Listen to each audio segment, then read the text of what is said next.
iyo ukurikiye ko nagize amahirwe mbona link nziza y'impa makuru kuri Telegram iyo ukurikiye ubona ko ibintu byinshi bari guhabwa ibyinshi birahita bisengwa ukasanga ko nibiri kuza biraza bisanga ibyajejo bimwe na bimwe byarasengwa rero ukabona ko Zelensky ari gukina ikintu kimeze nta kivuga gute mu magambo se niki nukuririmba intambara utari kurwana nibyo navugaga ko we ari kwanima none akagira amahirwe yuko ibyo avuze media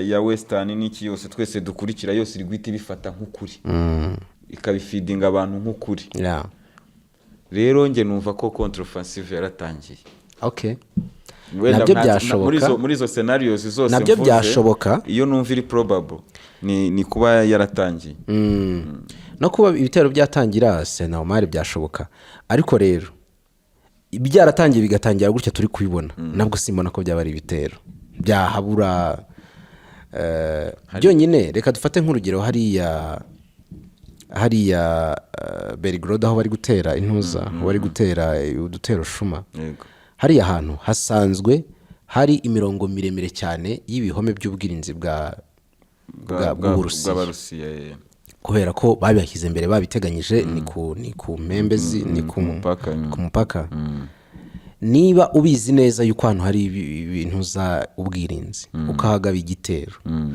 ukihagera ku wa mbere honyine niba atari ku wa kabiri simbyibuka neza ku wa mbere honyine harashwe abasirikare 150 harashwe imodoka by'intambara 16 umunsi umwe byabo batera Uburusiya urumva ntago mu byukuri nabona ko icyo ari byo bitero waririmbaga rero nyine nicyo ndi kuvuga nyine bari muri impossibility urebye kandi barashaka ko abantu babelivinga ko bagifite ubushobozi cyangwa se nanone bikaba bya bindi wavuze hari ukuntu utangiza ibintu ariko ukavuga uti reka mbe ndetse kuvuga ko byatangiye kugira ngo nibifailing batazavuga bati ko wari wabitangiye bavuge ngo ya contre-offensive nabyo byashoboka ibyo rero binadushyira muri ambiguité cyangwa mu gutuma tutamenya neza ikiri kuba ariko giye icyo mbona niba ari nabyo koko byaratangiye biri hasi cyane kandi noneho ikindi kintu kiri kubaho no kuvuga ngo uruhande ruri desespere muri kiriya gihugu rushobora gukora ibintu bishobora kuguteza ingaruka zikomeye cyane mu Burayi haba iriya power plant ya Zaporizhia haba ni n'urugomero basenyeje ubundi urabona ko ni ibintu bimeze nka bya bindi bavuga ngo nume n'ubugari ntanye ndambe isosi ubyumva urabona nk'iriya power plant iri rugomero ubona ari nde warurashe nabuze uravuga uru rugomero rw'iriya damu barashe irimo kwinondinga nuza Kherson nanjye ntabwo bahita ngo niba ari Dniepr Nipo ni ibintu nk'ibyo ntabwo rero namenye umuntu warurashe mu by'ukuri ariko jyewe nakeka Ukraine bwa mbere niba ifitemo avantage kuko niyo ifitemo inyungu Uburusiya nabwo byashoboka ariko buriya urebye ukuntu Ukraine imeze nk'umwana udafite ingufu ushaka yuko bamukubita akajya kwerekana uruguma ako kantu niko mu bintu byose urabona bwa bwicanyi bwabereye Bucha sibyo kongewe ntaranabyemera buriya bwicanyi bwabereye Bucha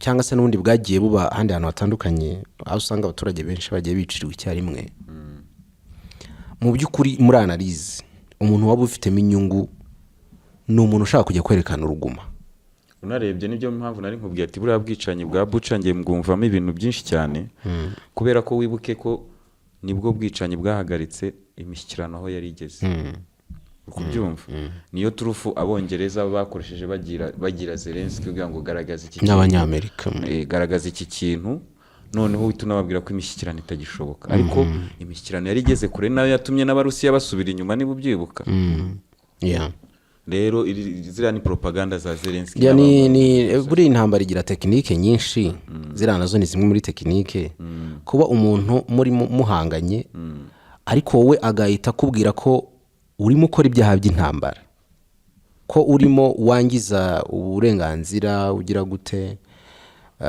ziriya zose ni techniques. Gusenya no kurasa kuri kiriya kiraro cya Crimea, umuntu ambere wari ufitemo uruhare ninde, wari ufitemo inyungu ninde? ni Ukraine. Ukraine. Ni ibintu nk'ibyo ariko nanone ugaruye kiriya kiraro mpita nibuka na biriya bitero nyine bino biheruka ejo bundi mu Burusiya. Ni ibitero bidafite ikintu bikoze mu kintu bita urugamba kiri kuba, byumva usibye ikintu cya media, ko urebye ziriya drone nyinshi nta nubwo zari zipakiye ibisasu bishobora gukora dega, urumva. Nje mbona Zelensky ari umuntu uri danger cyane, ushobora guteza abaturage biwe ikibazo gikomeye. Na Putin bamaze kurasa ziriya drone bamaze kuzihanura muri Moscow, yaravuze ati abaturage ba Ukraine bagomba kubona icyo ubuyobozi bwabo burimo kubasabira. Wibuka tugitangira ikiganiro nakubwiye ngo Ukraine ni ikintu cyangwa ni umuntu cyangwa ni igihugu cyangwa ni parti idafite ikintu kinini cyane ivuze.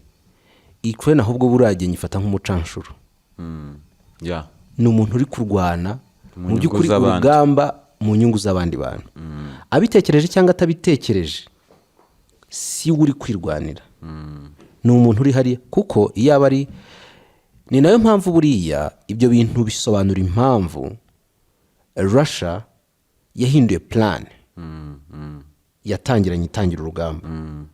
Russia yahinduye plan, yaje gusanga ukuntu ibintu bipanze. Ukraine ni umukozi, ni umunyakiraka uri aho, kuko wibuke mu ijambo Putin yavuze arimo yagiye gusura ya miryango y'abadamu bagiriye ibyago ku rugamba, abana bapfuye ku rugamba, yabasuye. Yarababwiye ngo Ukraine yahisemo kandi yemeye kuba nk'umushabitsi cyangwa se umuntu ku kiguzi cyose byazasaba amaraso y'abana babo. Kuko abantu bo baravuga bati Zelensky nubwo yasigara ari we munya-Ukraine wenyine uhari, cyangwa se umunya-Ukraine wa nyuma agapfa, ariko akigerageza guhangana n'Uburusiya kugeza butesha umutwe bwa nyuma. Kuko ikintu cyonyine, reka mvuge nka bibiri, ikintu kigaragaza yuko Ukraine ari umujuweri utagize ikintu avuze cyane, ahubwo ni umuntu nyine uri gukora ku nyungu z'abandi bantu. Icyambere, ahantu hambere ubibonera nuko ibitero bimaze igihe gito bitangiye. Uyibuke nibwo hazamutse igitekerezo cy'uko ibihugu byinshi byo muri Maghreb nako byo muri Scandinavie bigomba kujya muri OTAN. Icyo ni icyambere. Ikindi cya kabiri, igihe ibitero byari bimaze gutangira, ubwo gahunda yo kujya muri OTAN kuri Ukraine yari yanze, kuko ni nabyo byatumye ibitero biba. Ariko yazamuye ikindi gitekerezo cyo kujya muri European Union. Kubera iki ibyo bintu biza omoma w'ibitero biri kuba. Mu by'ukuri bigaragaza yuko hari agenda runaka yasetinzwe n'umuntu, ashaka umuntu uri ahantu heza wo kumufasha kugera ku umufigura, wo kumufasha kugera ku bintu yifuza. Uwo muntu ni Ukraine.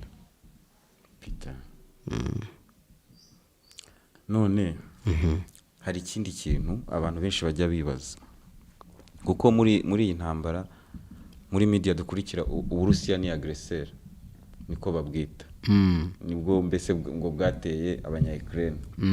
Ariko iyo turebye mu bitero by'Abarusiya, bashobora kurasa misile 50 tuvuge, bajya kuvuga nk'umubare w'abantu baziguyemo, umuntu wese wapfira mu bitero abababaje. Ariko iyo ugiye kumva nk'umubare ukumva ngo misile 50 zatewe hapfuye abantu 3 cyangwa se umwe cyangwa abandi 2 barakomereka, uribaza utizaguye. Ni Putin utarashaka kuba yatera ahantu hari abasivili nubwo babimushinja, cyangwa zibazaguye ahantu hataraba? Hari ibintu bibiri. Icyambere nuko Putin mu gukora rugamba arigengesera cyane, kuko azi umuntu barwana. We aramuzi neza. buriya mbere y'uko iriya ntambara iba hashize igihe kinini cyane hariho ikintu cyitwa ngo russophobia. Russophobia ni nka virusi yo kwangisha abantu Burusiya. Ibyo bintu rero byageze no ku banya-Ukraine. Putin yagiye gutera bizi neza ko hari abanya-Ukraine benshi bafite iyo russophobia bakwirakwijwemo n'uburengerazuba bw'isi. Mu gutera rero agomba kwigengesera kugira ngo abantu badakonfirma iyo version bamushyizeho. Urumva?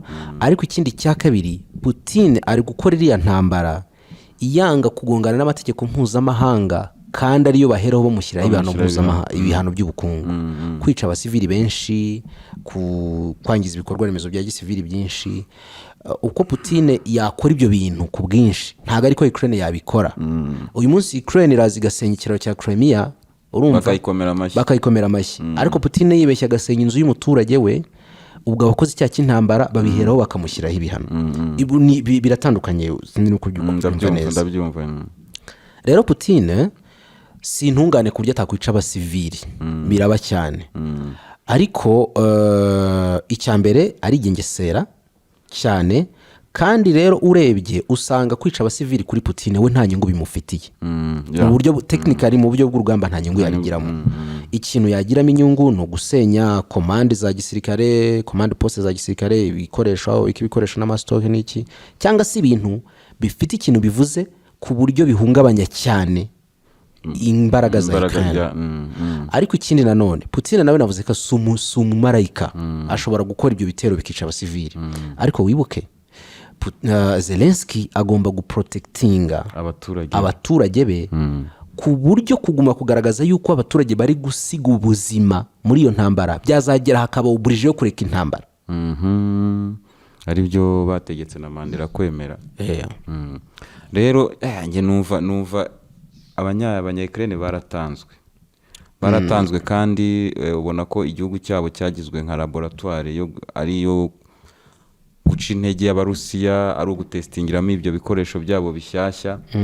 Umva ko ni intambara twese dutegereje kureba ikizavamo. Ariko wenda umuntu yakubaza ati imibare ya Putin y'urugamba uyibona gute?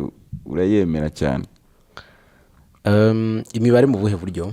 Kubera ko urumva nk'iyo uje ugatera ku kiraro, wenda ku kiraro wenda tuvuge ko byari kugira wenda impact iyo gicika kikagira intuzine.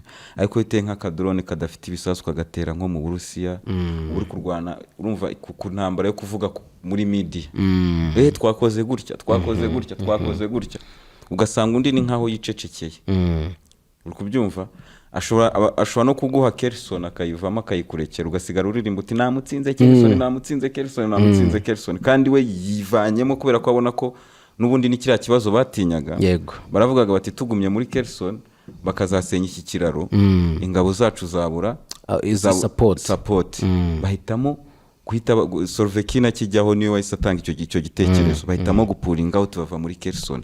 Ariko muri media bavugaga ko Uburusiya bwatsinzwe mu ntambara ya Kherson, baranabirimbye cyane nk'insinzi. Uri kubyumva? Undi akajya ari agacece kakabareka bakaririmba ariko bagakomeza yavansa. Rero buriya Putin twibuke ni umustrateje w'intambara. Ikindi ni maneko. Ikindi azi umuntu bahanganye yuko atari Ukraine. Ukraine yo isakuza cyangwa ivuga cyane, ivuga Uburusiya, kuri yo ni victoire. Ni ibintu byiza bikurura attention, kandi buri kintu cyose Zelensky avuze kijyanye n'insinzi cyangwa kijyanye n'akantu gato yagezeho, kuri we ni inyungu. Bantu bamutera inkunga bahita bareka gucika intege, bakongera bagashyira inkunga. Ariko Putin ntacyo ashaka muri ibyo. We ni umunyentambara, arabikora bucece. Putin nawe agiye aferinga ibintu byinshi muri iriya ntambara pe, urumva? Ariko ntabwo ntiwabimenya, hari ibyo utamenya, urumva? Hari ibyo utamenya. Putin yarapfuje abasirikare benshi urugamba rugitangira, yabuze ibikoresho byinshi cyane. Najyaga mbona ukuntu hari ibikoresho bimwe byagize muri Ukraine cyane cyane bakirwana, arizo drone zarashwe mu muhanda ari nyinshi, nako amatanka ahera mu byondo, amatanki zaheraga mu byondo zananiwe kuvamo hagati y'amazu mu mujyi mu Kiev, bikanga abasirikare bakavamo bakiruka. Iran failure. Ariko ku rundi ruhande ntabwo afite gahunda yo gukora kri nk'iya Zelensky, kuko we nyine azi icyo iyo kri isobanuye, azi impamvu Zelensky ari gukora kri, byose arabizi. So, imibare ye rero nahoze kare ejo nakurikiraga ikiganiro cya mutipe witwa Petro Poroshenko yawe Ukraine niwe wakorewe kudeta. Poroshenko niwe wakorewe kudeta cyangwa niwe wasimbuye wakorewe kudeta, niwe wagiye nyuma ya kudeta. Poroshenko aravuga ati hari ukuntu ibintu bizarangira hano, either iki gihugu kizarangiza intambara kimeze nka Israeli, navuga kiramporte victoire, igihugu gikomeye gite kibi gihangange, Amerika itukubake, duhe missiles, duhe iki, tugire power, cyangwa se tube nka Afghanistan,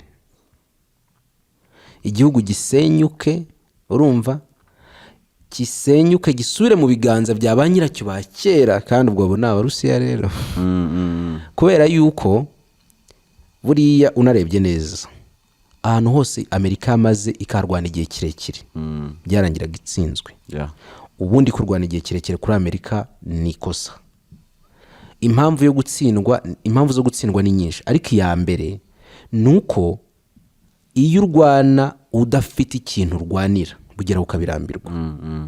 Kandi urabona jewe ntuguteye hano iwawe, igihe cyose wamara uri kurwana uba uri kurengera urugo rwawe, ariko jewe igihe cyose namara ndi kurwana uko intege zinshirana bugira ngo ariko ndarwanira iki, uko ubushobozi bunshirana ariko ndarwanira iki, bukageraho nkagenda urugo nkagusigira.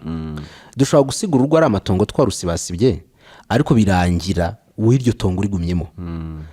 Nuko Poroshenko rero yavugaga ko hari igihe gishobora kugira ino ntambara yamara igihe kirekire cyane, ugasanga igihugu cyasenyutse cyabaye umusaka, ariko n'ubundi kigasubira kwa ba nyiracyo.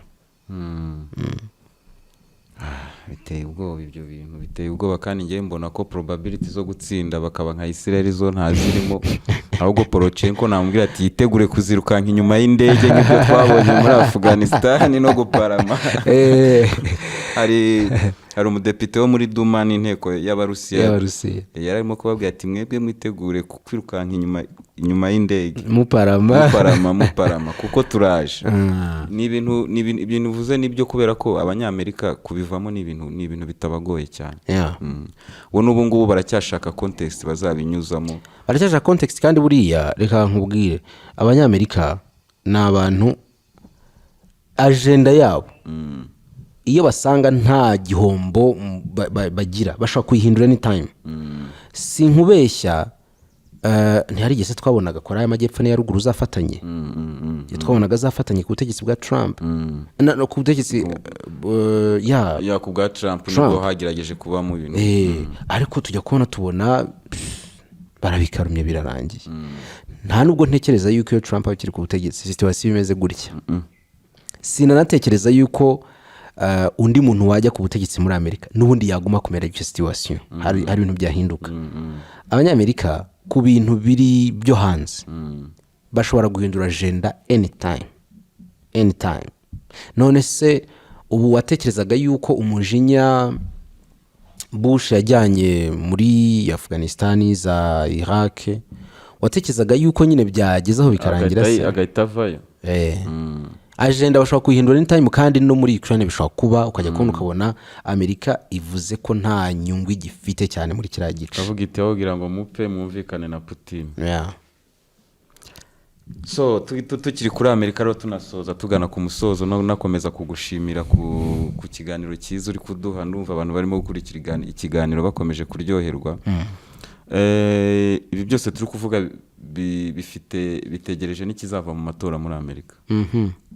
Ari iyo ntambara, ari izo bloke ziri kwibumba turi kuvuga, dutegereje ninde uzatorwa, cyane cyane hagati ya Biden bigaragara ko ashobora kuzahangana nanone na Trump. Uri kuyihe side, ubona ari inde ukenewe muri iki gihe tugezemo muri abo bombi? Undi wahoze ari vice president se kutamuvuze inde?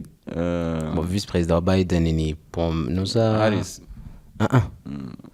uriya mugabo wawe wese nahoze ari visi perezida wa Biden yitwa na wa Trump yitwa Mike Pence. Biragoye kumenya umuntu uzatsinda muri Amerika, ariko ngubu polls biriya bintu bakora by'amabarura biba mbere y'amatora n'ibiki bishyira Biden muri esheke, atari ukubera intambara ya Ukraine, ahubwo kubera ukuntu ubuzima bw'abanyamerika bwahenze, ibintu bigahinduka, cost of living ikajya hejuru cyane. Ikindi buri Amerika yahombye mu bintu bijyanye n'ubucuruzi kubera iriya ntambara. Ibyo rero bishobora gutuma bimuha inflation by'ubukungu.